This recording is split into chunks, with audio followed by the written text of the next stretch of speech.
Hi guys, good morning. आज मैं आपको BA third year same six के बारे में बताऊंगा, जो कि आपका सब्जेक्ट एजुकेशन है। और उसमें आपको मैं बताने जा रहा हूँ कि जो आपका फर्स्ट लेसन है ड्यूरिंग वैदिक पीरियड। तो उसमें क्या है कि मैं आपको आज सबसे पहले तो ये बताऊंगा कि वैदिक एजुकेशन क्या है, क्योंकि आपको इसमें तीन टॉपिक में से दो टॉपिक करने हैं जिसमें आपको और आ जाएगा, और आपको जो है 10 नंबर का चैप्टर हो जाएगा 10 मार्क्स का। देखिए, अब इसमें हम पढ़ते हैं वैदिक एजुकेशन। अब बोल रहे हैं कि in ancient India during the Vedic period from about 1500 BC to 600 BC में उस टाइम पे जो वैदिक एजुकेशन था वो शुरू हुआ, वो पीरियड शुरू हुआ। और उसमें क्या है कि जो वेदास होते हैं उसमें हिम्स होते हैं, फार्मूलाज होते हैं, इंसेंशंस होते हैं, और रिसिटेड होते हैं, और कुछ चैंटेड होते हैं, और कुछ प्रीस्ट होते हैं जो हमें बताते हैं हिंदू टेक्स्ट और स्क्रिप्चर्स के बारे में। जो वैदिक एजुकेशन है वो इंक्लूड करता है प्रॉपर प्रोनाउंसिएशन एंड रेसिटेशंस को, जो वेदास में रूल्स बताए गए हैं, sacrifice, grammar and derivations, composition, verification and understanding of secrets of nature, reason including logic, the science and the skill necessary for an occupation। अब इसमें बताया गया है कि जो हमारी दो इपिक पोएम्स थी जो एंशंट इंडिया एजुकेशन में बताया गया, द महाभारत, और जो कि 8th सेंचुरी बीसी में डिस्कस हुआ। और उसपे जो हमारी गोल्स होते हैं, ह्यूमंस गोल होते हैं, पर्पसेस होते हैं, प्लेजर्स होते हैं, और ड्यूटीज होती हैं, और लिबरेशंस होती हैं, और उसके बारे में हमें यहाँ पे बताया गया है। ठीक है। और इसको कहते हैं the nature of the self, working of Karma. ठीक है। अब जो सेकेंड इपिक पोएम है तो उसको बताया गया है कि रामायण, जो रामायण में 24,000 वर्सेस हैं, और इसमें हमें क्या है 400 बीसी से लेकर 200 एडी के बारे में बताया गया है। उसके बीच का जो समय है उसके बारे में इसको बताया गया है। जो ह्यूमन एक्सटेंस है उसको कंसेप्ट ऑफ धर्मा, कि भाई हमें क्या है अपनी लाइफ को कैसे अपने धर्म के अनुसार जीना है। ठीक है। अब यहाँ पे चलते हैं इथोमोलॉजिकल मीनिंग ऑफ टर्म वेदा। अब वेदा कैसे डिराइव हुआ? वेदा विद से डिराइव हुआ है। विद मीन्स टू नाउ। ठीक है।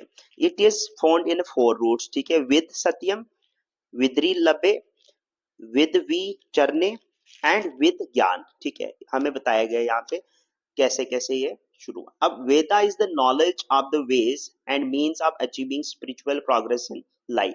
अब बताया गया है कि किस तरह से हम लाइफ को स्पिरिचुअली अचीव कर सकते हैं, और नॉलेज को हम उस रास्ते पे चलकर नॉलेज के द्वारा सारी चीजें पा सकते हैं।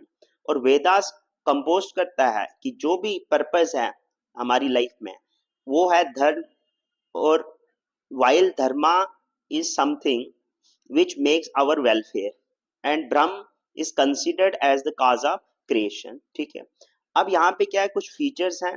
अब आपका एक सेकंड नोट है जिसपे आपको क्या बताया गया है कि साइलेंट फीचर्स ऑफ वैदिक एजुकेशन। अब हमारे पास कैसे प्रॉपर एक एजुकेशन आ सकती है अकॉर्डिंग टू वेदा। अब उसमें बताया गया है कि first is source of light, second is knowledge the third I, third one is control of mind, fourth one is emphasizes on character building, fifth one is prominence of religion, sixth one is verbal and meditative, seventh one is gurukul system, eighth one is age for admission, and ninth one is upniyay ceremony, and 10th one is celibacy, and 11th one is duties of peoples, and 12th one is human education, and then 13 military education, and last one is monitorial system. ठीक है। अब यहाँ पे आपको मैं define करता हूँ बारी बारी जो ये हमारे फीचर्स हैं वैदिक एजुकेशन में। जो सोर्स ऑफ लाइट के बारे में बताया गया, इसमें बताया गया है कि in Vedic period education was considered as a source of light of which enlightens and individuals in all walk of life. It ways only through education that truth can be perceived and wisdom can be attained। ठीक है।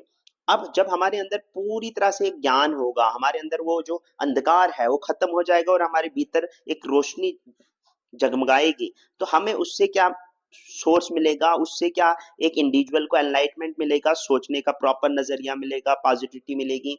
और जो भी knowledge है, knowledge the third आई, इसका मतलब है according to Vedas education is knowledge. ठीक है। अब according to Vedas the ideals of education is liberation, it is the main third eye. ठीक है। It means that knowledge open inner eye, flooding him with spiritual and divine life.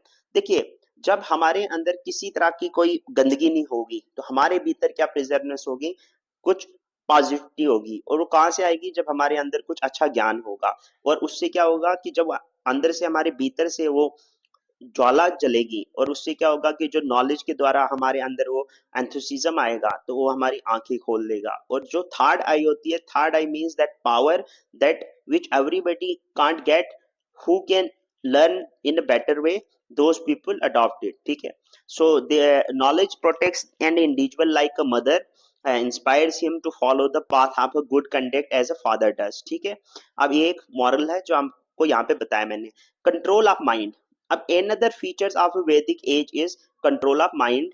अब control कैसे करना होता है कि जब हम कंसीडर करते हैं किसी चीज को कि हमें क्या है, ये चीज नहीं करनी है, ये नहीं बोलना है, उसको बोलते हैं सेल्फ कंट्रोल। और उससे हमें क्या होता है, सेल्फ रियलाइजेशन। क्या होता है, हमारा सेल्फ रियलाइजेशन होता है।